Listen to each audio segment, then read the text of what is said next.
When I was sitting there maybe a month and a half ago thinking about this fight, something in me was saying Daniel Dubois is going to win this fight. Daniel Dubois is going to come out victorious in this rematch against Oleksandr Usyk. That's what I was thinking. And I wasn't exactly sure why, because when I sit down and I break down all the X's and O's and look at the fundamentals, Dubois isn't a better fighter than Usyk. Right? We've seen the things Usyk has done. Like, there's argument for it to be made that Usyk is an all-time great. What he's gone out there and done at the cruiserweight division, let's go back. What he did as an amateur, what he did as a cruiserweight, and what he's been able to do as a heavyweight. The man is special. No doubt about it. Can't debate it. It's not up for debate. Who's going to go out there and say that Oleksandr Usyk is not a special fighter? Daniel Dubois, on the other hand, man, he's a murderous puncher. He goes out there and he does a lot of good things, but nobody's calling Daniel Dubois a special fighter. The best fighter of his generation. Nothing like that. A lot of people will say that he's a very good fighter. A lot of people will say that he hasn't even reached his potential yet, that we haven't seen the best Daniel Dubois. And you look at his age and the things that he's been able to do and the little bounce backs that he's had from the few setbacks. Good for him, man. So that's not why I was saying that I was thinking he was going to win the fight. It was more this situation of a kind of a combination of factors. On the one hand, there was something in me that was just saying, like, it's kind of just his time.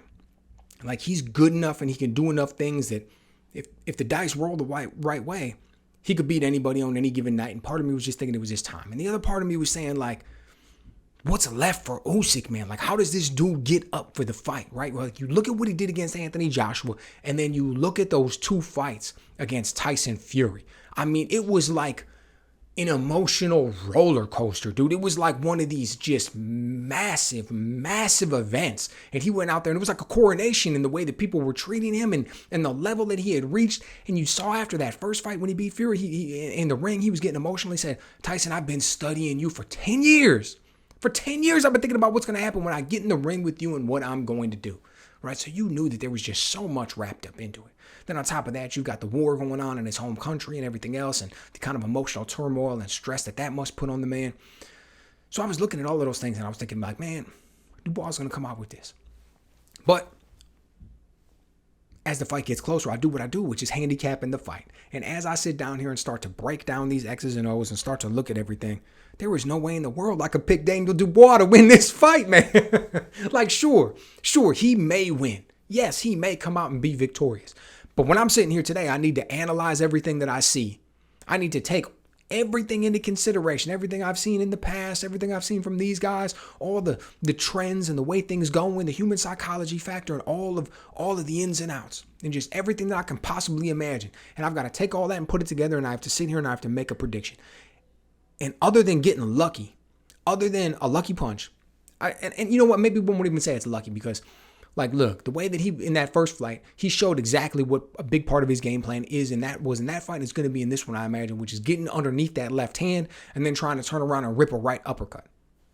Okay? He's got a really good punch, went a little bit low. All of a sudden, we saw what happened. Dropped Usyk, put him down, doesn't end up getting a score in the knockout above it. But if that punch would have been 6 inches higher, it would have been a legit punch, would have been a knockout, because I think it would have affected Usyk the exact same way, and I don't think he would have been able to come back from it.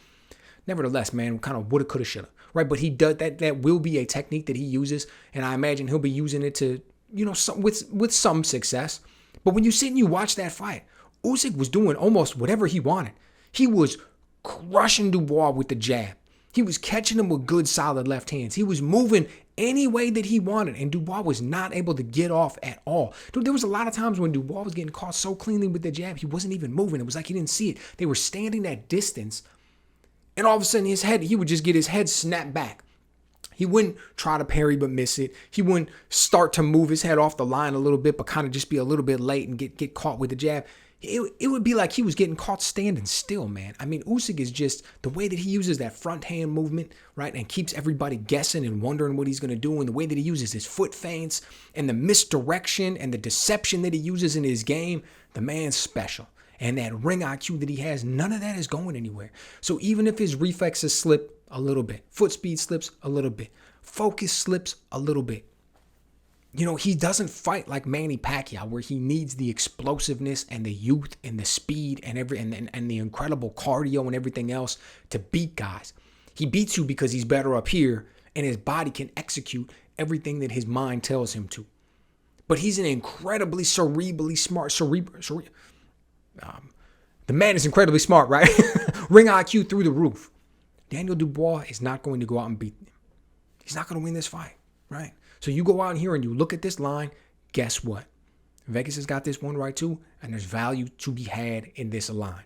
I'm telling you, Oleksandr Usyk was going to go out here and get this victory. And on top of all that, he's not just a better fighter, and he's not just more talented, and he's not just gone out there and have a better resume and done more impressive things.